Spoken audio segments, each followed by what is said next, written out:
The following presentation was recorded live for the International Association of Square Dance Callers' 33rd Annual Convention.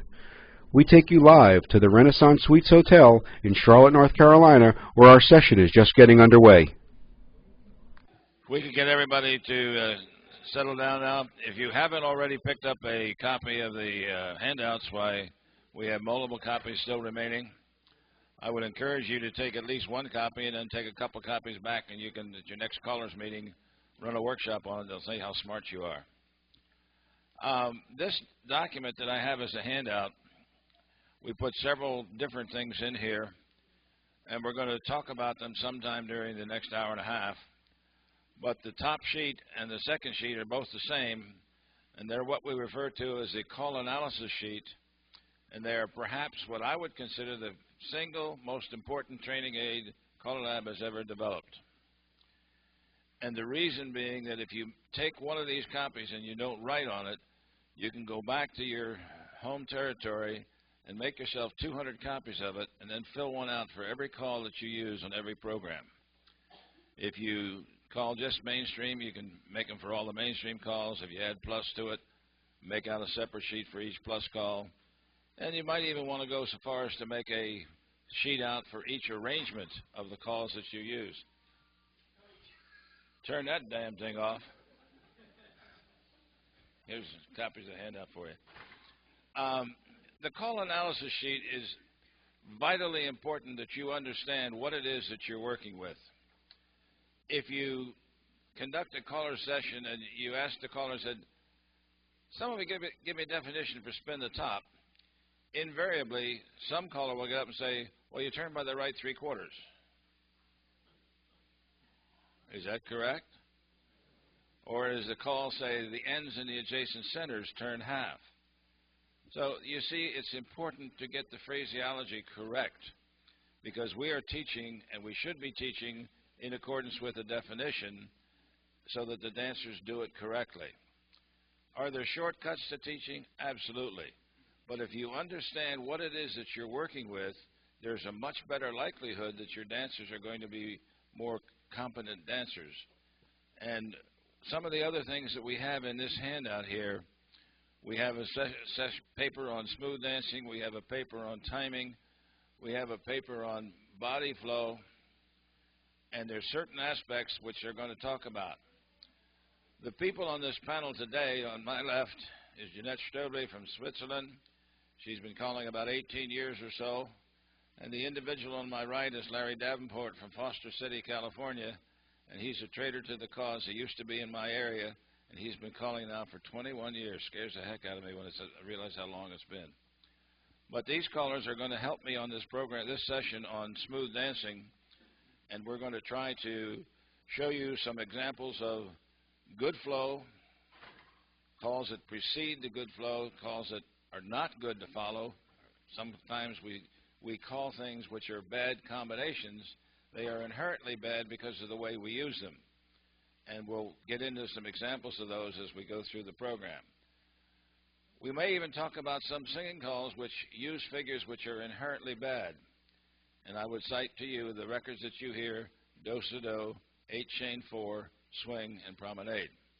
If you think about that combination of calls, what is the last hand action that you do in an 8-chain through?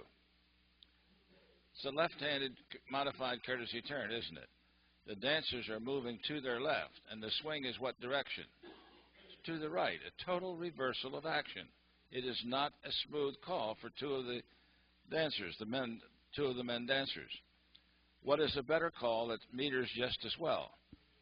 Do an 8-chain-5, Alaman left, come back and promenade. Same corner progression, same everything else, but same metering, same timing, but the difference is the body flow doesn't violate the total reversal of action. Jim Mayo will tell you that if you're doing some things and you hear the caller does a square through 3/4 to a corner swing, well, kinesiologically, that's not a good flow. And one of the things that the caller analysis sheet does, it lets you see the body flow, the direction of the circular action, the direction of the flow of that action. A right and left through or a lady's chain has a different flow versus a circular action. You should understand that, and the only way you get to understand that is by analyzing what the call does and how it works. And it's important for you to know that in order for you to put your choreography together. One other quick example, you sometimes hear people say, I don't like recycle. If you have the centers trade first, then the recycle is much more apt to flow as a no-hands move, because the dancer will fold and follow along, and you don't have that problem. Similarly with the call chase right. You get dancers or callers who will call pass through and chase to the right. Total reversal of action for the ladies. What is a better combination as a preceding call? Walk and dodge, chase to the right, because as the girl moves to her right, then she continues a zoom type action, and it flows much better. And if you talk about flow, we have to be able to teach the dancers how to feel dance flow. And a very simple one that you can use from the first night on is ladies chain, and the head, or head ladies chain, and the head's promenade half, and that flows from the courtesy turn into the promenade, down the middle where the right and left do, and as they finish that courtesy turn, the ladies chain back. They start to feel the body flow. And by doing that, then you see the smile on the dancer's face because you've let them win by moving to the music. And visually, as a caller, if you look down from the top to the square, what action do you see? Do you see that flowing action? And if we try to create our choreography so that we create the dancer flow, it all moves well. Now, to get into some of this in greater detail, I'm going to first turn it over to Jeanette, and then we're going to go to Larry, and then what isn't covered of all the handouts, I will cover at the end. Jeanette. Thank you, John. I'm glad I'm not the only one who has problems with the word choreography. It always twists my tongue. I always like to say that we have a hobby which is called square dancing, not square executing or square running. So the first 3 or 4 items I'm talking about is exactly what makes up that it is square dancing. And one of the items on this is the timing. Timing is, if I read it in the definition, is the relationship of the keywords of square dance, commands, and dance actions, measured in beats of music. So good timing is if a dancer moves comfortable, without interruption, taking one step of a beat at 1 step per beat, dances the routines. Then it's good timing. So what elements do we have? We have 3 elements which make up timing. But one is the command time. We have lead time, and you have execution time. And these 3 elements together make up timing. Let's start with the command time.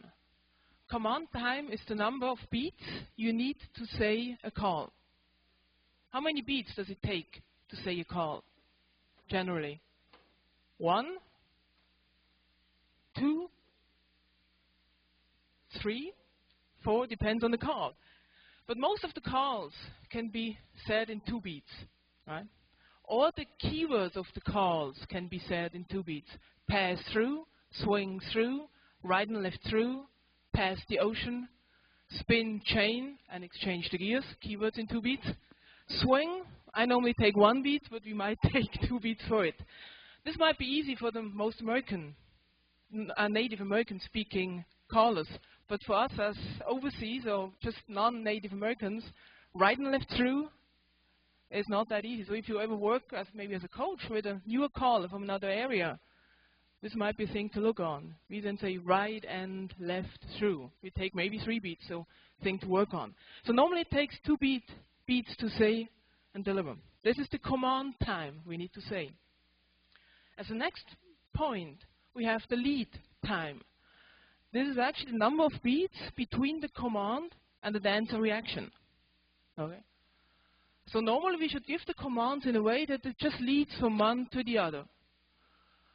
What happens if we say the commands too late? if we give them actually not enough lead time.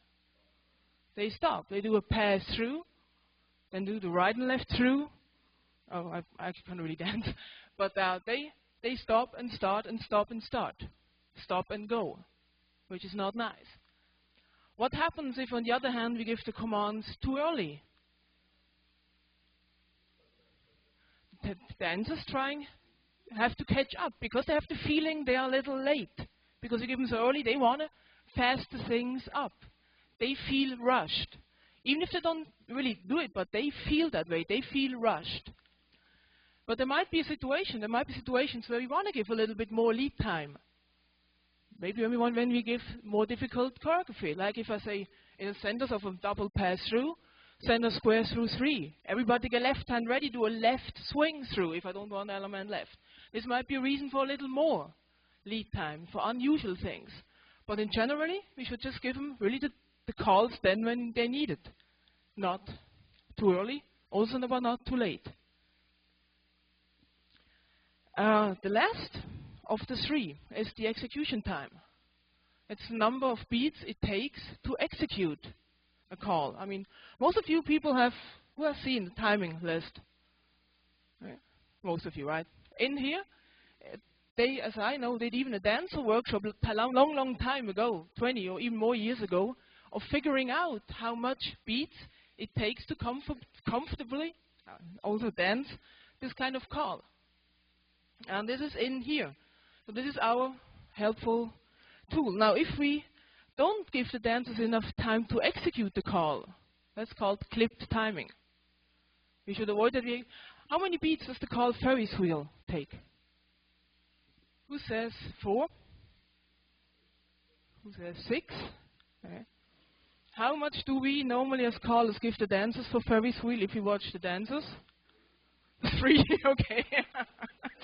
No, normally 4, because we most often watch the outside dancers. And this is what happens now, the dancers they do. If I'm the end dancer facing in on the right-hand two-phase line on the Ferris wheel, and the dancer does not give me enough time, I go directly this way to that spot, right?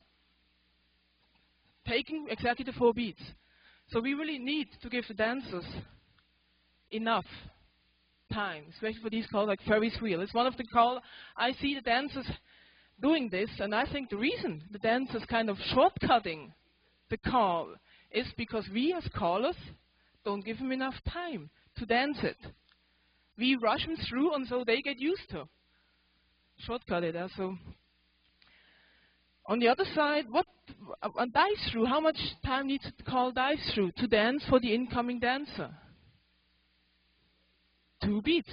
So if we call dive through, the next call has to just follow. You have to say dive through, pass through. If I say dive through, centers, pass through, it's stop and go. It's the other way around. So we have to keep that in mind. Calls which just take 2 beats, we have to say the next call right away. All right. So these things are important for the dance. Besides that, we keep good flowing choreography. The timing is very important, so that it feels good for the dancers, so they move comfortably. One other thing, it's close to timing, is it has nothing to do so much with the call analysis here, but still is important, is the tempo.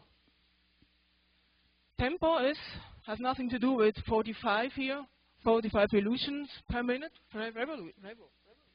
Revolutions? I'm not told to say something like that. This is one of the. It has to do with beats per minute. Are all records recorded the same speed? No. Right. Very correct. I have at home records. I think the slowest record I got was 110 beats per minute. If I'm checking it out of the same record play on 45, I measured 110 beats. Was one of the slowest one. And one of the fastest records I have is 160 beats per minute. So if you as a caller, you put on as a pattern the one with 110 beats without changing anything, and after the pattern the singing call with 160 beats, poor dancers. On the average, yes, on the average, okay, but then those are the 2 extremes. But from say 120 to 132, you find everything. So as a caller, I personally myself, now I'm working with digitalized music, so I'll try to have them on 126. But before that, I checked out each record at home on my record player to always the same conditions and checked how fast it's recorded. It helped me later on when I call how I need to adjust the speed. The general tempo, they say, is good, is according to sources, is 120 to 130 beats per minute. 126 to 130. What did I say? 120? Okay, and 124 to 132 is acceptable. This is on normal conditions. Now, on this kind of floor, on a wooden floor, I personally would slow down a little bit because you can't really glide so good, except you have really good shoes for it. On a very slippery floor, the same thing. It's very tough to dance if the floor is very slippery and the caller uses a high tempo, because you just don't feel comfortable. Keep that in mind. Okay, this much to tempo and timing.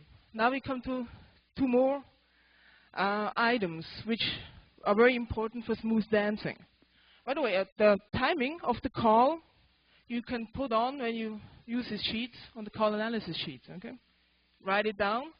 There are some calls, by the way, before I go to the other thing, which takes longer from a static square than from a A-chain through formation, because they're farther away. You can all write these things here down.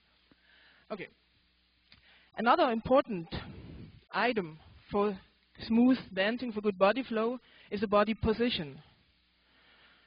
The body position is actually the end of a call. The ending position of a call should be the starting position for the next call. For instance, if I call, can everybody picture that we will see that everybody can picture that in the mind. If not, we might take a square to show it.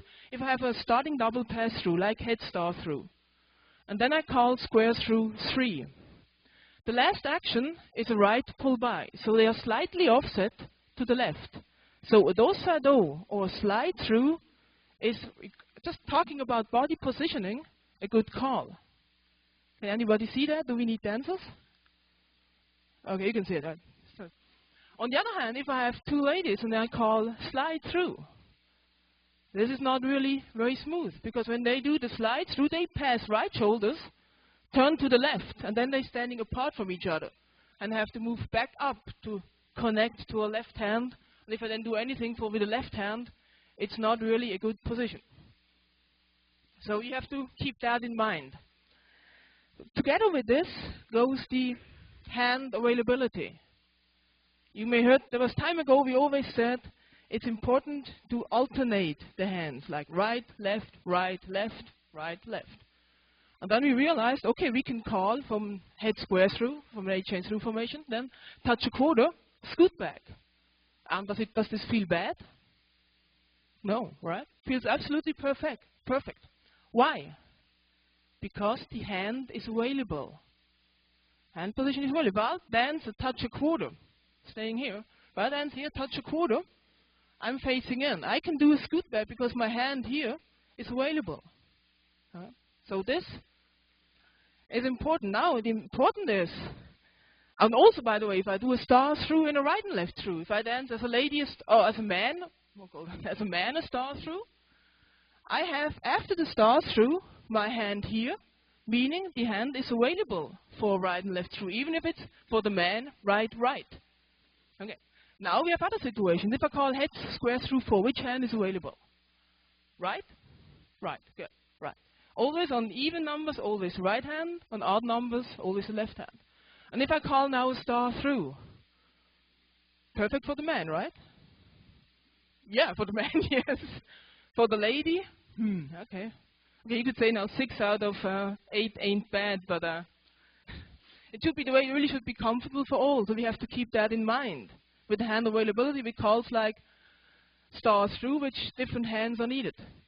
How often you hear a call in the center of the center square through 3, and a double pass through, and then swing through?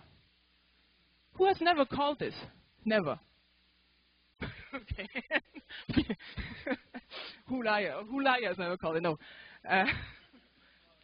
Everybody, I think, called it once or twice, but the point is, we have the left hand available, and we do a swing through. The right hand is up here. Putting it in front is really not nice to dance. Insert a do-sa-do, call a slide through, call something with the left hand, but don't call swing through.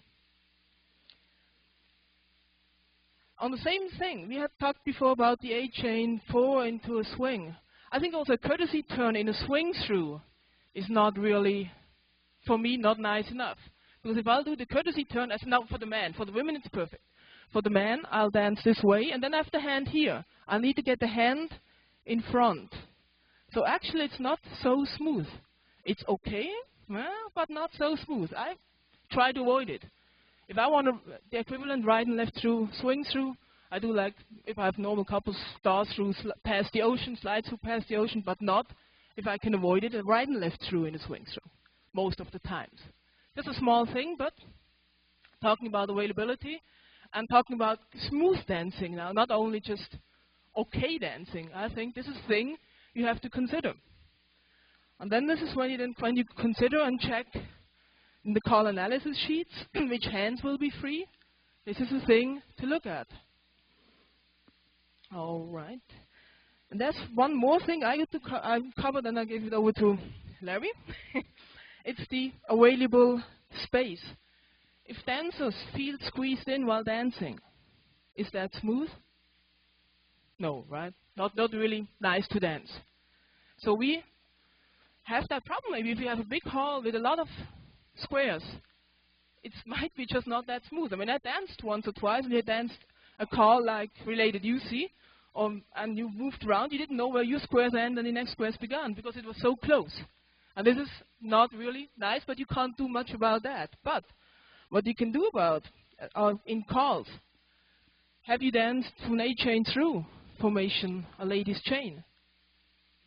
Is that smooth? It's too tight. Everybody sees that? Do you should have shortly square on the floor for showing it? A Dixie style from an A chain through, it's too tight. Same thing. It's really, even if you have enough space afterwards, it's really not nice to dance. How to avoid it? Bring in the lines first, and then do whatever you want to do. Yeah, don't call it that way. Use something else. Use it differently. But avoid ladies chains or Dixie styles from an A chain through. It's just not smooth enough. Okay, with that over, do we take questions? Yeah, we take questions at the end, so I'll give it over to Larry. All right, thanks, Jeanette.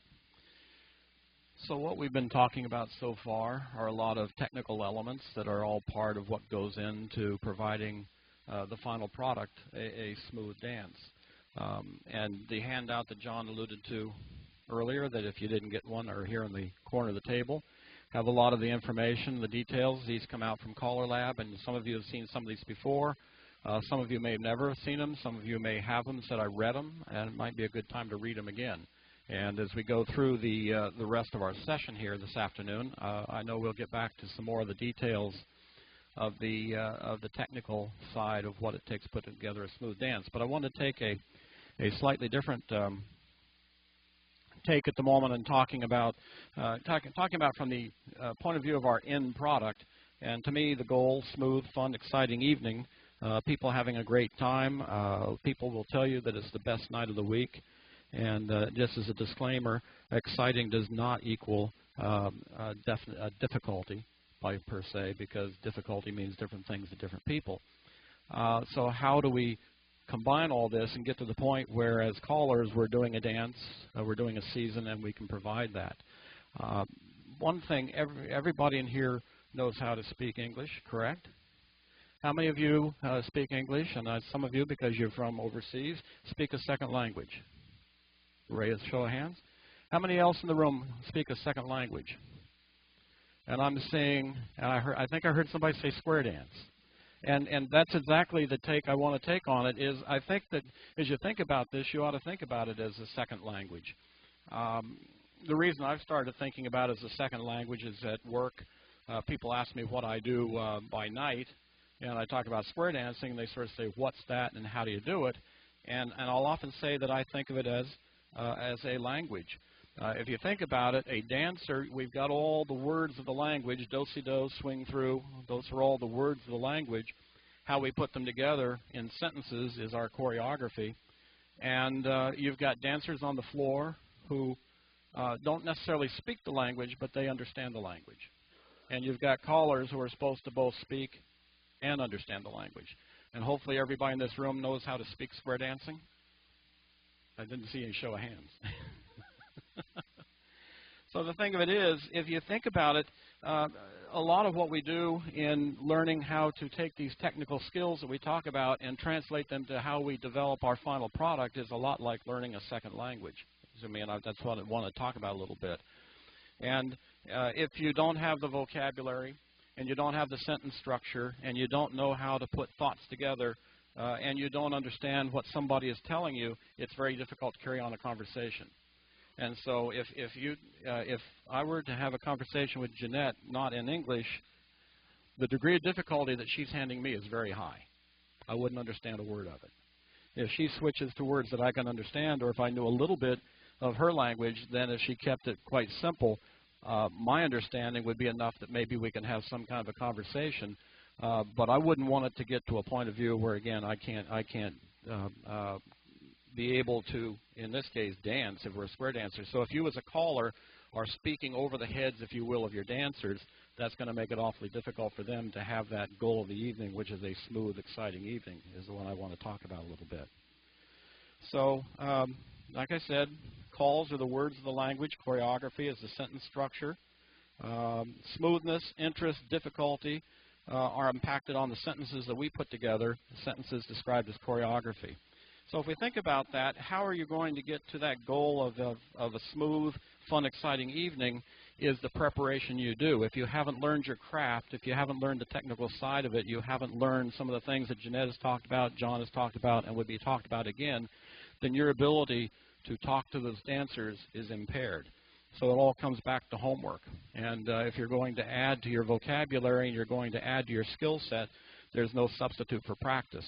And John held up earlier on this call analysis sheet, and if you use my idea of thinking about it as a language, this is where you're learning words. And not only are you learning words, but you're learning how to use your words. You're learning to what formation are you in, what arrangement are you in, what is the definition of the call, what call can I call from that arrangement formation, what call will I have, what formation arrangement will I have left over. And if you don't learn a lot of that, if you know only one way to use that call, I can use it if I see this formation and arrangement and I'm here, and then I know I can use the next call. If you don't have options, then you don't have a lot of vocabulary to talk to your dancers in ways that can increase their interest. You're always calling the same way. And so this call analysis sheet, one of the real things that you can learn from this thing is the ability to add to your vocabulary, add to your options, add to your ability to speak to your dancers. And so for me, this guy next to me named John Kay showed me this sheet 22 years ago, really. And while I'm not a great one for sitting down, I don't think I ever completed my homework assignment, which was to fill this out and show it to him. But the point I'm trying to say about that is that there are many ways to use this thing. It's both a thought process as addition, and if you don't like doing the homework with your pen and pencil out, you can at least use these things as you go through the calls, and you may, if that happens to be your bag, you can spend your time thinking about this stuff. There's no substitute for writing it out, and I realize that, but that just wasn't me at the time. But you can still go through these things and add your vocabulary. If you've got somebody that's willing to work with you to, okay, here's the situation, what can you call? John made reference earlier to the back seat of his car and spending a lot of time driving around with him before I got, as a new dancer, not yet as a caller, we played Where Are You kind of a game. It's another way to practice your vocabulary and build up your vocabulary. So that call analysis, and I agree with John, he said that's like one of the most important things out there. If you don't build up your vocabulary, how can you have a conversation? And if you can't have a conversation, or you don't have different ways to apply your craft to the dance floor, how can you then, if everything's not going right, make adjustments? I'm going to talk about that a little bit. How can you make adjustments in what's happening in your evening so you can come back to your goal of a smooth, fun, exciting evening for your dancers?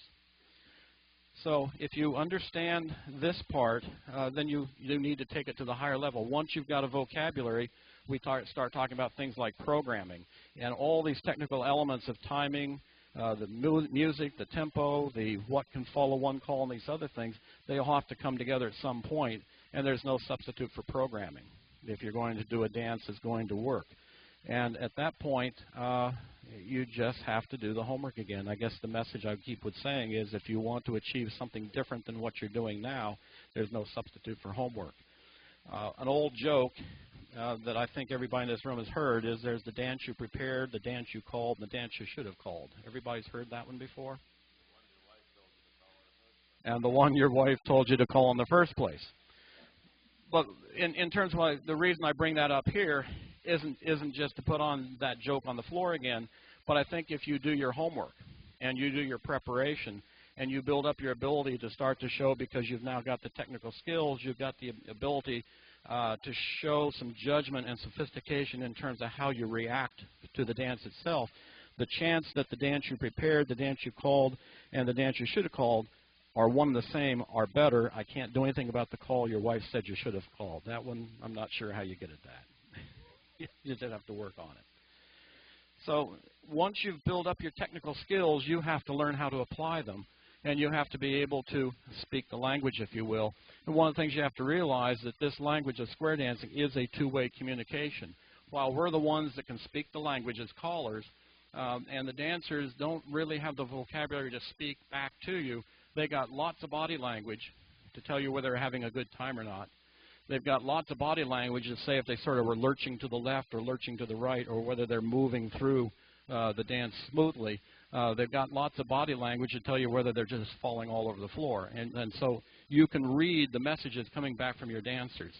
And so if you think about it, you want to use your technical skills. You want to have your technical skills to a level that you can move dancers, you have options, you understand some of the things that we're going to be talking more about in terms of difficulty, so that you can vary what's happening out there, so that at the end of the day, you're trying, at least what I'm trying for, and sometimes I get there, is that on a given evening, you can see that your dancers are having a good time, and they're having a good time because you're able to adapt to what they're doing on the floor. It all comes back to homework and the skills and the preparation in order to be able to do that. Some of those skills, and I think this talks a little bit about it. We have other publications at CALLERLAB, formations, arrangements, hand availability, the available calls, the ability to move dancers, the ability to resolve squares, timing, music, delivery. Those are all part of what it takes to be able to speak the language. So let me just find out where I was skipping ahead here. In the same way that, have you ever thought of when you're on the stage calling a dance and your dancers are out there that you're actually having a conversation with your dancers? Has anybody ever thought about it that way? And I don't mean talking in between the calls to have that kind of play back and forth, but show of hands, anybody think they're having a conversation with their dancers? To me, I think that's an important kind of an element to have, because you're relating, you've got rapport. What's happening on the floor, what you're doing, comes together in sync, as opposed to there's this big barrier there. Have you ever seen dancers try to call or dance to the called side of a record? Choreography that they absolutely would know cold if you called it for them, and they can't do it? Do you know why? In my opinion, it's because there's no conversation going on. And it's just another way to think about it. There is no feedback from the dancers to that record that the record can then adjust to help the dancers make it through. It may have been as simple enough as adjusting the timing a little bit, or whatever it took to allow them for success. But as soon as they fall behind the record, that caller on the record never stops. Have you ever been to a dance where it seems like the caller who's dancing, who is calling that dance, is like that caller on the record? He's usually reading. He certainly isn't getting, there is no two-way communication going on. So that's just a thought I want you to think about is that There is a communication going on, and your ability to call a smooth dance is because you have the technical elements. They're yours. They're solid. You can have a conversation, and you can have a conversation with the dancers. So if you're communicating and you're watching their body language, you can see if they're succeeding. You can see if they're smiling. If you're varying the choreography from a degree of difficulty point of view, you can see if they are pleasantly challenged, because you all know there are some groups that they really just want to be in their comfort zone, and they're having a good time, and as a caller you can realize that, and you can have a dance of that nature.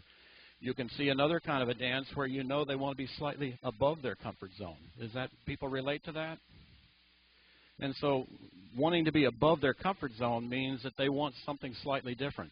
They want perhaps the degree of difficulty raised a little bit. They want it to feel a little challenging. If you take them way above their comfort zone, that same group that wanted a little bit of discomfort, are they still having a good time if you have taken them way over what they're asking for? Again, it comes back to a two-way conversation that you've got to have with them.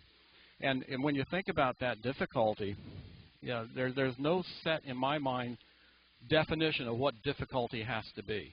Difficulty is relative to the group that you're calling for. For some groups, right and left grand is going to be a level of difficulty that they can't get to. You've seen those nights. Some groups, the craziest thing you can throw out there might be the easiest thing they do, because that's what they're used to seeing.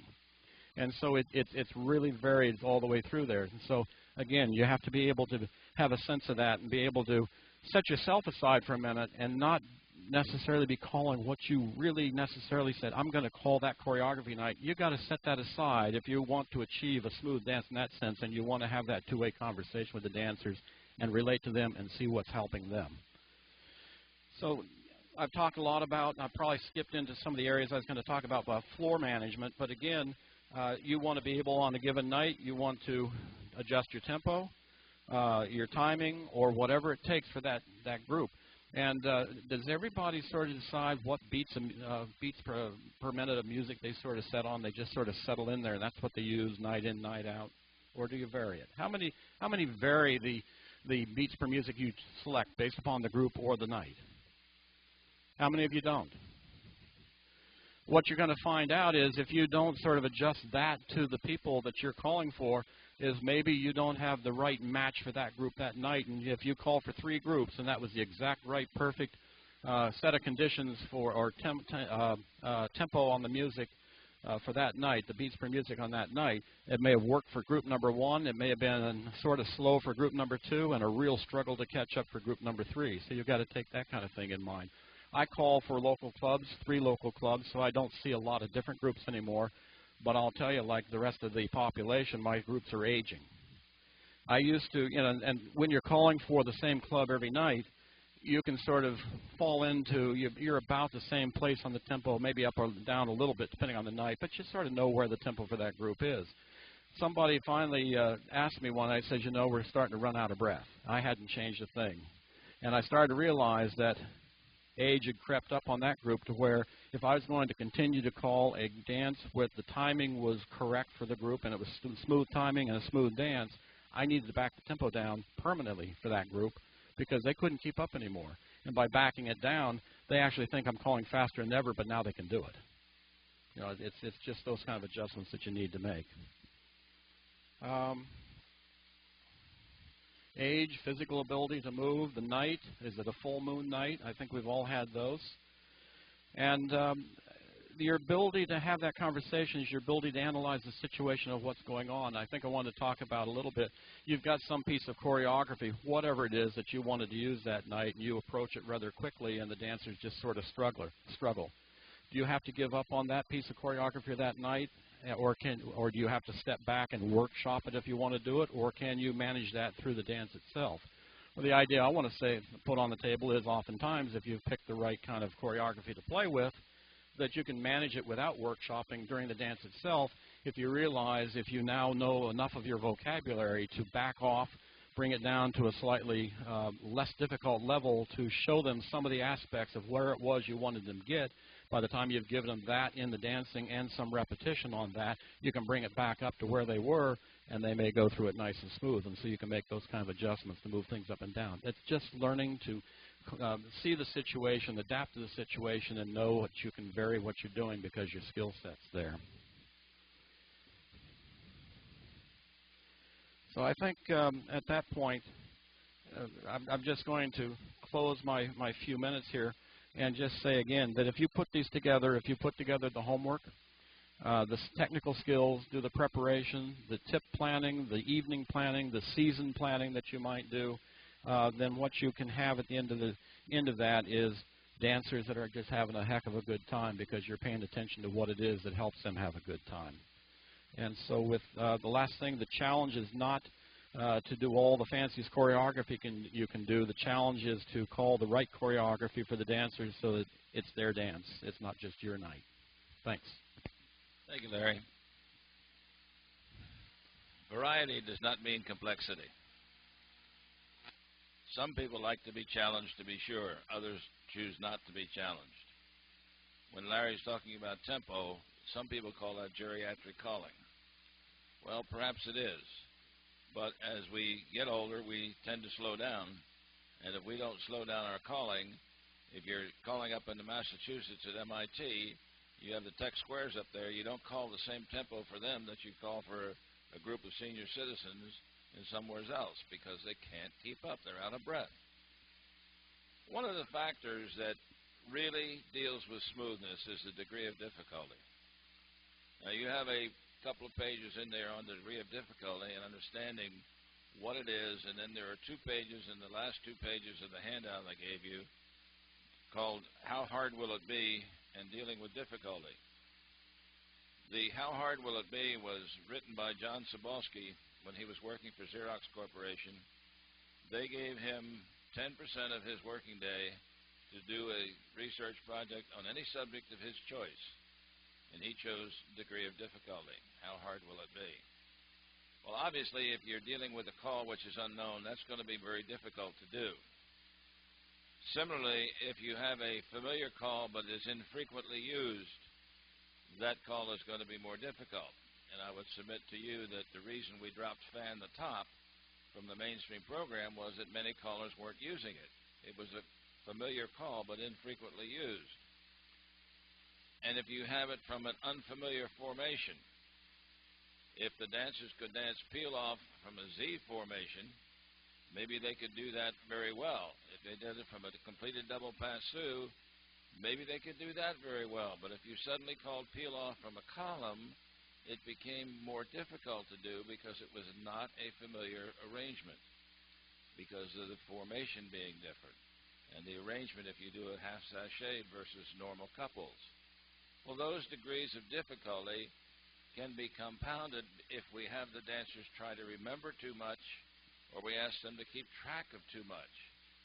So these sheets that we give you on the degree of difficulty and the explanations thereof and those 2 papers are an important part of your work, your homework, if you will, to understand how you can make a dance easier for the dancers to give them greater success, and with that greater success goes greater enjoyment. You measure a dance success by the direction of their feet. If they're walking out the door, you have failed. If they're coming in the door, you're doing well. Cal Golden used to say that you measure the dancer's success by, or your success by the dancer's feet. Well, I think that's very true, but there's a lot of things that we can do because we understand through the call analysis sheet, understanding the degree of difficulty, what is going to enable the dancers to have more fun. Part of that, of course, is the music that you select, and we haven't really talked about the music, but I would suggest to you that if you use strongly phrased hoedowns and you're totally familiar with the music, you can use the instrumentation to your advantage, you can use the arrangement of the orchestral arrangement to your advantage, and you can use the music to enhance your performance. On the other hand, some people choose to use singing calls for hoedowns. Okay, I have no objection to that, but I don't think I would want to use it all the time. Similarly, I don't think I would want to use a whole night of 4/4 music, because that dances differently, and not all 4/4 music dances as well as other 4/4 music. There are different ways of making the arrangements in 4/4 music. And if you don't know what I'm talking about when I say 4/4 music, most of our music is 2/4 time, most of it. But there are some which are 4/4 music and some of the singing calls, and some of them dance very well and some of them don't. The use of the terminology that we use, the 2-beat calls that Jeanette was talking about. Sometimes we want to say Alaman left, and sometimes we want to say left Alaman. You say that's the same call, but it feels different because one fits the music better than the other. One fits your choreography better. That I want to say Alaman left here. Here I want to say left Alaman. And we have to know how to put that variety into it. And we need to know how we can set up the choreography so that it is smoother for the dancer. And we do this by the call analysis sheet that Jeanette and I were talking about, and the other things that Jeanette was talking about, the timing, the tempo, the hand availability, and the space availability for the dance action. When you're in an 8-chain through formation, generally speaking, no ladies chain, no flutter wheels, there is no physical room in which to do that. No Dixie style to wave. Set them up into these parallel facing lines, and then do your call right and left through, and then follow with a Dixie style to wave. Whatever's going to work for you. There's a paper in there on momentum. If I come to a stop, if I have ladies lead Dixie style to a wave and I stop, I can follow that with a left swing through. But if I say ladies lead Dixie style to a left swing through, what happens? Awkward dancing, isn't it? Because what happens when the dancers come together in the center of that left-handed wave? They want to trade, don't they? Let them trade. Call boys trade. If you want to be tough, call a swing through, because that's the boys trade for the right hand first, isn't it? But would that be difficult for the dancers? Sure, it's a familiar call, but unfamiliar arrangement. We don't normally think of swing through starting from left-handed waves. But the action for swing through by definition says what? Turn by the right hand half. So a Dixie style to a swing through would be fine, wouldn't it? And then we have the ladies trade at the end, or whatever you want to do. You can have them pause in the middle and then do a left swing through. That works okay. Or you can have the centers trade, now do a left swing through, and that works okay. Any number of combinations are all okay.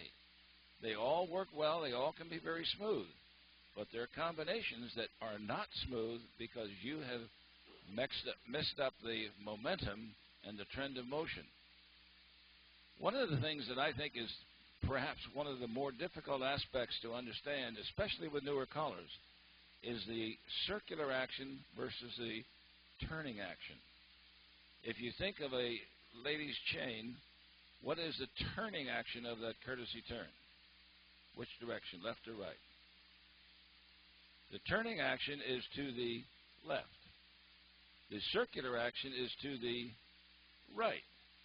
If we don't understand that distinction, we may, as they do in Europe quite frequently, right and left through and a quarter more, that's a turning action to the left, and it establishes a two-face line.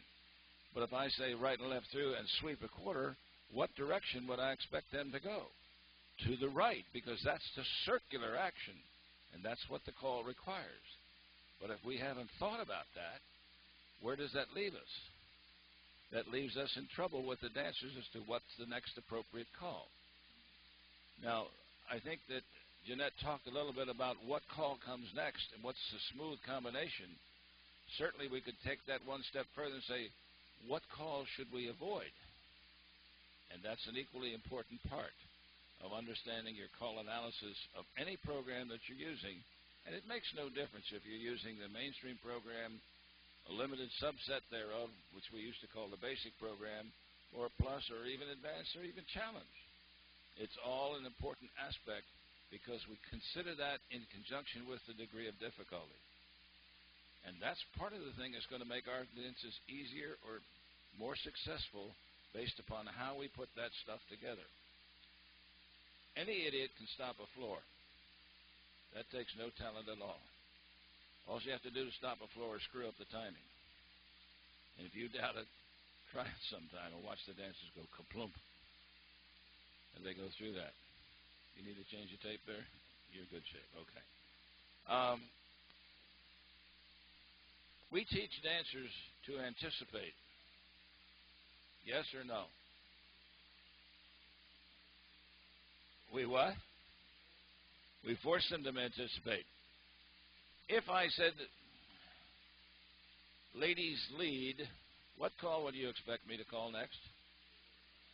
If I said ladies lead flutter wheel, what have I done? Well, I've tricked them to be sure, but what else have I done? If I do ladies lead, I'm expecting them to do a Dixie style. Which direction are the men moving to do the Dixie style? They're moving to their right, and which direction do they have to go with a flutter wheel? To the left. What do you suppose you get from the dancers? You get a dirty look. If you say square through 3, there's your corner, do a right and left through. Terrible combination, isn't it? Yeah. All join hands and circle right. Arrogance. It's a fine line sometime between trying to trick the dancers or playing with the dancers. If you want to play with the dancers, you have to earn that right every night that you want to play with the dancers. You can't just do it because you called for them for a while. If you have a series of dances called by a Callers Association, and some guy gets up there and he wants to show off how much he knows. Have you ever seen that in your Callers Association? What happens? The guy that tries that loses. The dancers that have to dance to that lose. What is the better approach to take? As a caller, use your best patter call record, use your best singing call record, call the smoothest dance you can with the best timing you can, and guess what happens? You win. The dancers come up to you and they say, God, that was smooth. I love dancing to your caller. Thank you so much. And I think that's what we're all after. Is it hard to do? Sure it is. We can have a separate session on timing, and if you think about the tempo that Jeanette was talking about, the 124 to 130 range, if you think about 120 beats per minute, that's one step every half second, isn't it? You only have to be off a half a second, and you've messed up your timing. There's some things you can do with records, and by playing the records, you can get used to the tempo of those records, and you should be able to calibrate your ears. Now, they have in, I guess it's Radio Shack, there's a electronic metronome that you can set the tempo, whatever beat you want, and it beep, beep, beeps for you. I find that most of the music that I call today is around 126, maybe 128. If I call for a younger group, which doesn't happen too often anymore, I have to increase the speed of my records. It doesn't make any difference to me. I'll still call the proper timing to that record and to that tempo. But it makes a lot of difference on the floor based upon how fast or how quickly or how slowly I play that music, the tempo.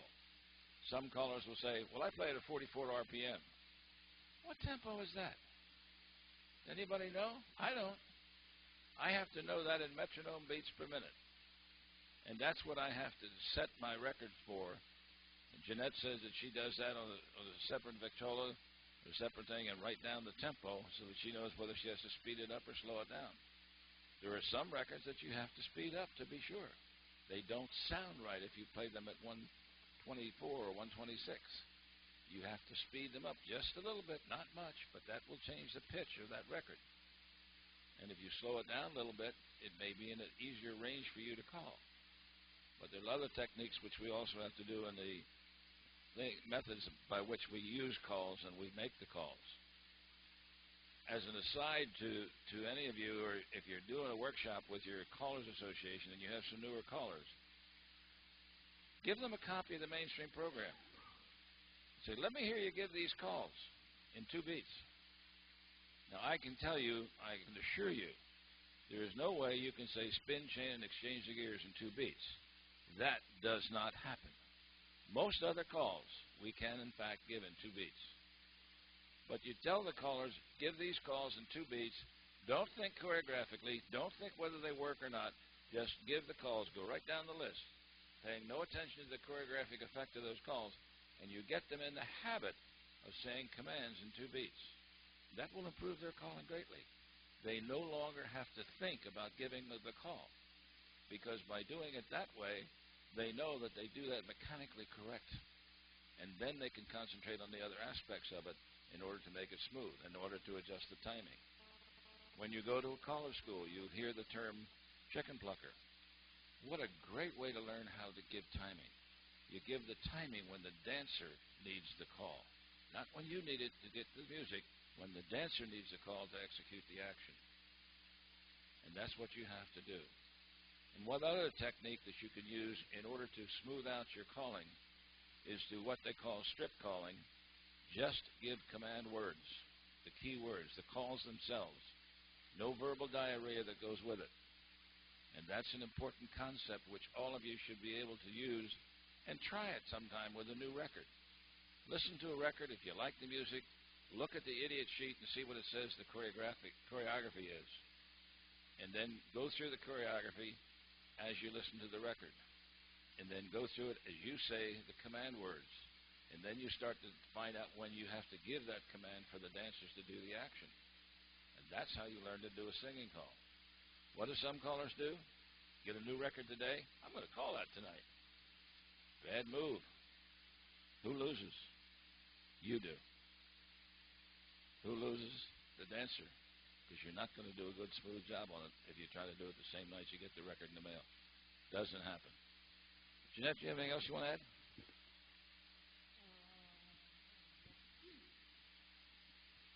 Maybe just going a little bit back to the subject of body flow.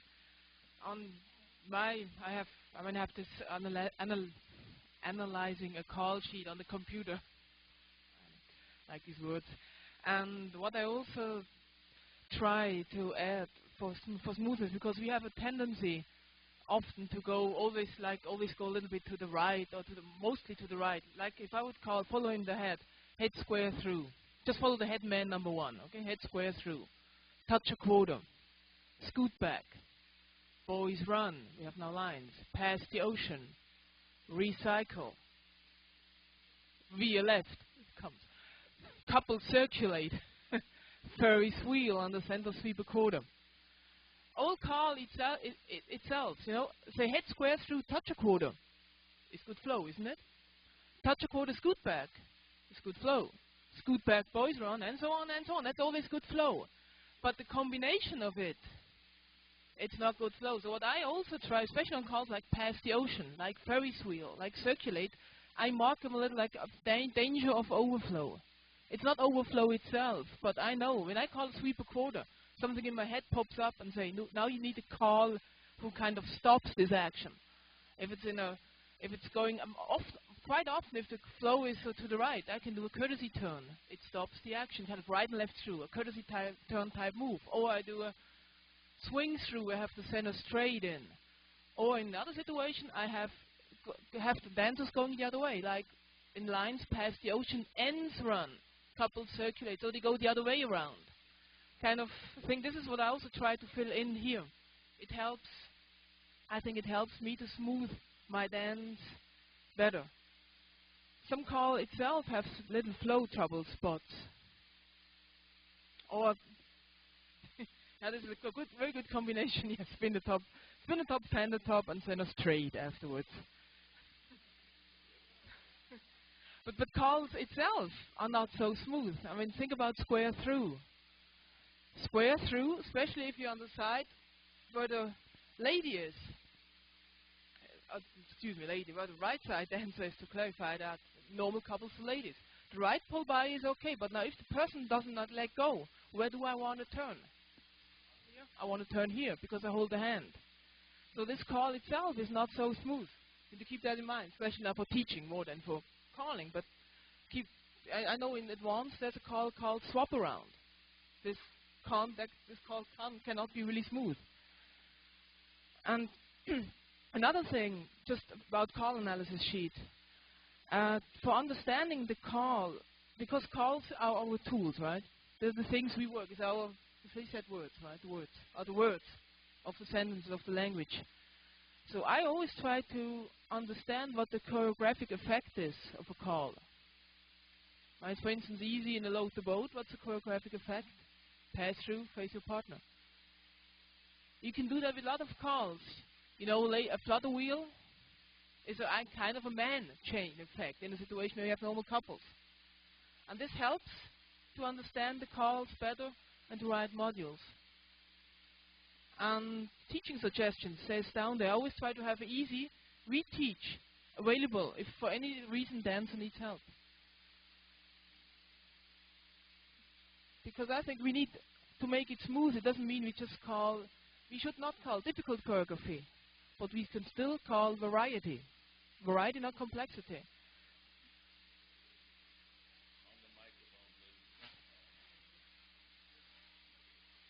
As a lady, do you feel walk and dodge partner trade is smooth?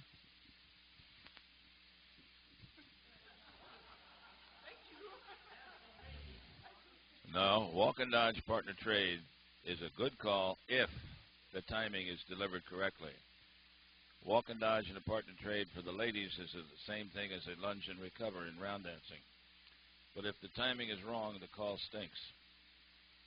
Star through, veer left is a terrible call, but if you doubt it, call star through and veer right. The men will not accept that. But the ladies, bless their hearts, try to make us look good, and they'll accept the star through and veer left. Again, it may not be the best call. It may not be the worst call. There are a lot worse ways to make the combination. But a partner trade, or what was it you asked about? Walk and dodge and partner trade. If the timing is such, it can be not too much more than a lady's lunge and recover, because that's the action that we do. If I wanted to call chase to the right, I hate it if you do it after a pass through, because the total reversal of action. But if you do the walk and dodge chase right, the continuity of action smooths that out. That's part of the call analysis sheet that you should be doing. And I think it's important for all of you to realize that and do that sometime in your callers association. Have a little exercise on that. Play the game who's on first, as Larry was talking about, that we used to do in the car as we were going to and from dances. It's a way of letting you visualize what's happening. And sometimes if you say, well, this is a good choreography, get up and dance it and see whether or not the dancers like it. And if they like star through, veer left, I'm not going to sit there and argue with you. I won't ever call it, however, because I think it's terrible body flow. But again, timing of how you deliver the calls may make it a little bit less awkward, a little bit less unsmooth, if you will, if I can use that word, unsmooth. Larry has a couple of other things he wants to... Well, yeah, she you want it back, hon?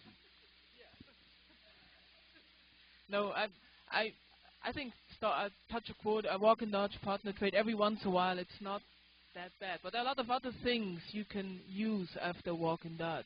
Like the walk is to a fold, like the walk is trade, like if you call plus chase in kind of a right-handed arrangement chase right, in a kind of left-handed arrangement left chase, or in kind of you have left-handed thing you can do a wheel around afterwards. There are a lot of things you can do. I mean, I myself, so the dancers still can handle it. I use maybe once a night. I use touch a quarter, walk and dodge, so they can handle it if another caller calls. I never, ever used star through via left, because I really don't like that. It's so easy to do a right and left through in between if you want to use this combination. So yeah, that's, I think, for the moment all I give back. Okay, Larry has a couple of things he wants to say about timing, then we're going to open up the questions for you people. Yeah, the first thing I was going to say about timing is, and I think we talked about it, and everybody knows that if you give your calls too soon, clip timing, dancers tend to pick up their speed, and if it gets too bad, it's very uncomfortable. If you don't give your calls in the proper timing for them and it's a little slow, everybody gets to sit around and watch and wait until you give them the next call, and that's the worst. And so while there is a goal then of timing that allows the dancers to have the call before they need it and be able to move smoothly into the next thing. But I think the one thing I want to say about that is you also have to use some judgment into even varying your timing a little bit based upon the difficulty of the material you might notice. If you've got some dancers that are struggling a little bit with what you're doing, you might have to adjust that timing, probably not to speed it up if they're struggling, but you might have to slow it down a tad. But sometimes when you do that, you should know, one, A, you're doing it for a reason, not because you don't know when to deliver the call, and two, while it may seem like you're giving them too much time, depending on what you're doing, the dancers still may be dancing smoothly, and so you have to make those kind of judgments.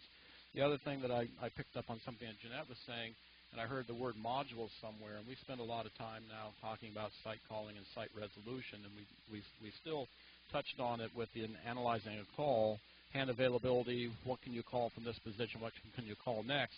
But again, to increase your vocabulary, I think I heard the word equivalent somewhere as well. So if you can go through an analysis of, instead of calling a square through, what else can I call that will give me the same thing? Instead of calling this call or that call or some other call, what else will give me the same thing? And one way to work on that, modules are still a good thing to sit down as part of your homework to work on. Whether you call by modular calling or not isn't really the point, but you can build up your vocabulary by working with modules. And modules don't have to be in the traditional sense of a zero module, or they start from here, they come back to here.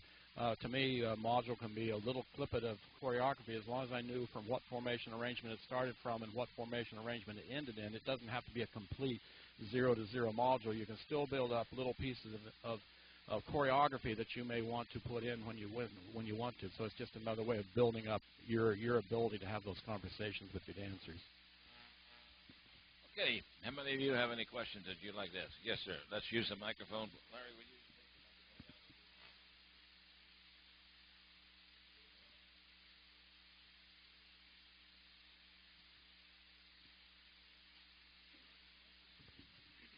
Jerry Helt, Cincinnati, Ohio. I am curious, we talked about dancing 4/4 rhythm, 4/4 dances. I think, well, the fact is we dance in 2/4 rhythm. So 2/4 rhythm is very common for us to dance. But we put a 4/4 rhythm on, and then we try to dance a 2/4 dance. Now, some 4/4 music lends itself to dancing 2/4 in 4/4 rhythm. We also do the same thing with 6/8 rhythm. We dance 2/4 in 6/8 rhythm. And sometimes we get that music, some of the 4/4 and some of the 6/8, that feels very uncomfortable, and some of it will lend itself to dancing a comfortable dance. So I think you have to, I think John will agree, you have to be pretty choosy with your music to get that. The other thing that I'd like to mention is the condition of the floor has a whole lot to do with smooth dancing. If it's a fast floor, you've got one thing. If you've got a slow floor, you've got another. Thank you.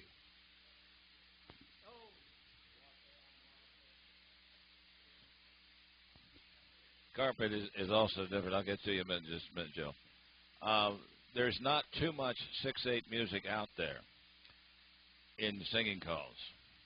About the only one that I know that was recently done was on Rhythm Records, Rhythm of My Heart. It's 6/8 music in the singing call. It's got a right-hand lady progression on top of it. So it's a nice combination to use as a variety of dance musical programming. And a lot of times we ignore the programming aspect of the music. We can control the mood of the dancers by the music that we select. And I think a lot of people just ignore their music. They say, well, I like this music, I'm going to use it. And we have callers who, if you really check it out, they would probably call 4 and 5, 4/4 pieces of singing call music each night. And to me, that's much too much. Joe Casey.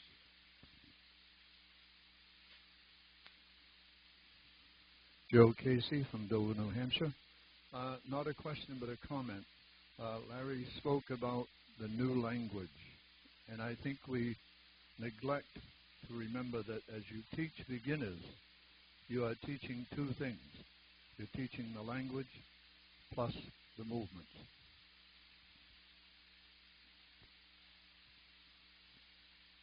No, thank you. That's my comment. Thank you. My name is Hal Barnes. I want to hit a little bit different angle of smooth dancing. In one of our big festivals a couple of years ago, the big callers were in vogue to entertain us by doing things such as 4 ladies promenade counterclockwise. Half of them would stop to figure out what counterclockwise was. Half figured out that it was the normal way. The other half thought it was the other way. Most of the squares collapsed. And they did that in the name of entertainment.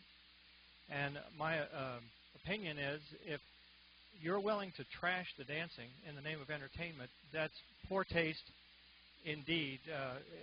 It The entertainment is not something that goes on while we are dancing. The entertainment is the dancing. And smooth dancing is a major component of that. Thank you.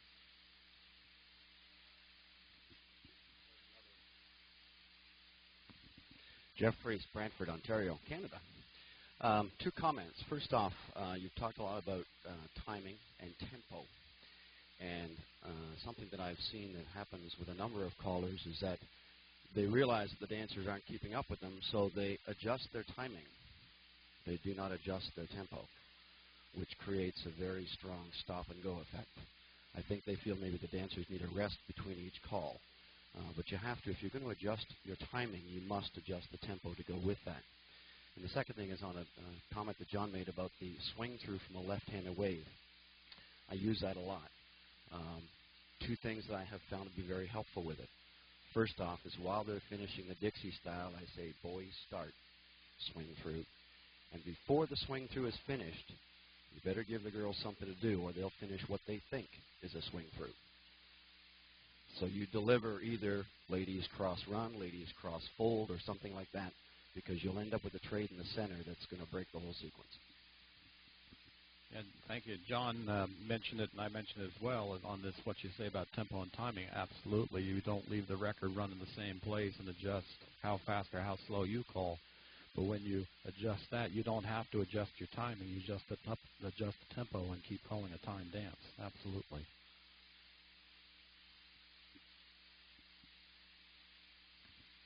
Chuck Jaworski.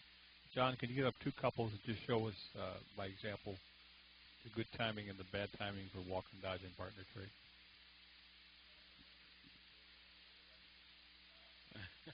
Well, I'll go like this.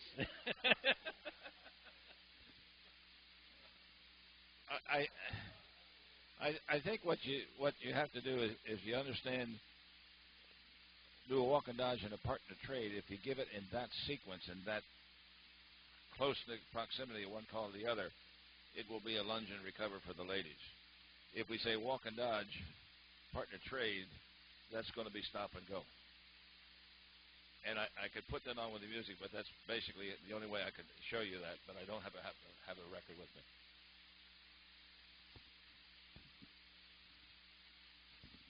So in effect, what you're saying is you give the call for the partner trade a little earlier than normal. Yeah, correct. Okay. Another combination I remember from years ago, a double pass through with the leader's partner trade. It's the same thing. If you're late on the leader's partner trade, they got to lurch to a halt and then go into the call. So if you adjust the timing, it may smooth out a little bit. Yeah, that's true. And I think when Jeff's talking about changing the timing or the tempo, we have a tendency to change the timing. That's a dangerous thing to do. Because to me, the timing should be the same for the call, whether this is a geriatric set or not. If they're moving to the rhythm of the band and the rhythm of the music, they're taking one step for each beat of music. And that timing should be the same. The tempo is what needs to be changed, not the timing. And I think we have a greater tendency to screw up the timing than we do screw up the tempo. Yeah, when I was talking about timing towards the end, I don't want to leave a wrong thought. When I said you can still make some tiny adjustments to the timing within the tip, if you come on a particular section of choreography where they just need a little bit more time, you might make that small adjustment in timing. If you don't want to adjust the timing throughout the tip instead of adjusting the record. There's another phenomenon which a lot of callers really don't understand. I was talking to, I guess it was Norm Wilcox, Canadian caller from Ontario area. And he said his dancer said he calls fast. I said, do you use a lot of words? And he says, yes, I generally do. I said, they think you're calling fast. Cut out the words and just strip call. Just give key words and no filler patter. And I said, God, you're calling slow tonight. Because the perception of a lot of words indicates fast calling. And that's something which I think is a reality of people and their reaction to your calling, but it's a mistake to say because you use a lot of words, you're calling fast. They did an experiment up in New England where the tempo varied anywhere from 115 to 130. strangely enough, the call at 115, because there were a lot of words, seemed faster than the 130 beats.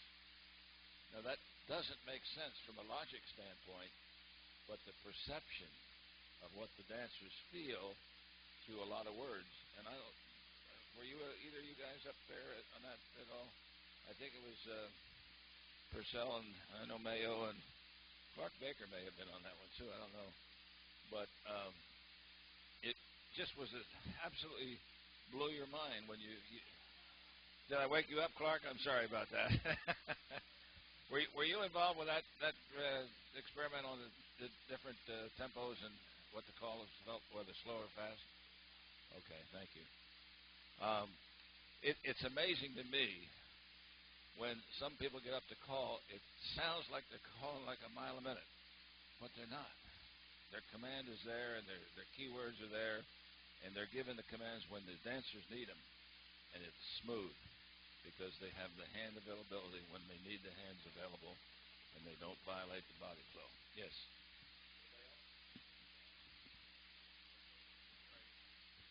On the call Grand Square, if I'm calling to a group that I don't normally call for, I oftentimes will tell them, I'm going to take 32 counts. If you want to use all 32 counts, I'll be there for you, but I'm not going to cut it short. Does anybody else do the same thing?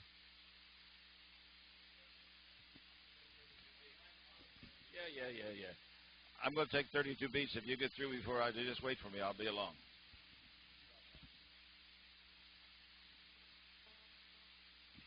Cal Campbell. There's also a factor on tempo having to do with quarter notes, 16th notes, and 8th notes within your music. If you have pieces of music or your backing music is made up of primarily 16th notes, it's going to sound faster. If you get into ones that predominantly are made up of quarter notes, then the perception to the dancer is they're dancing slower. And that's a factor. You can take exactly the same piece of music, break it down in a waveform on a computer, or take a look at it, and listen to the two beats, and you'll swear the ones with more 16th notes are being played faster.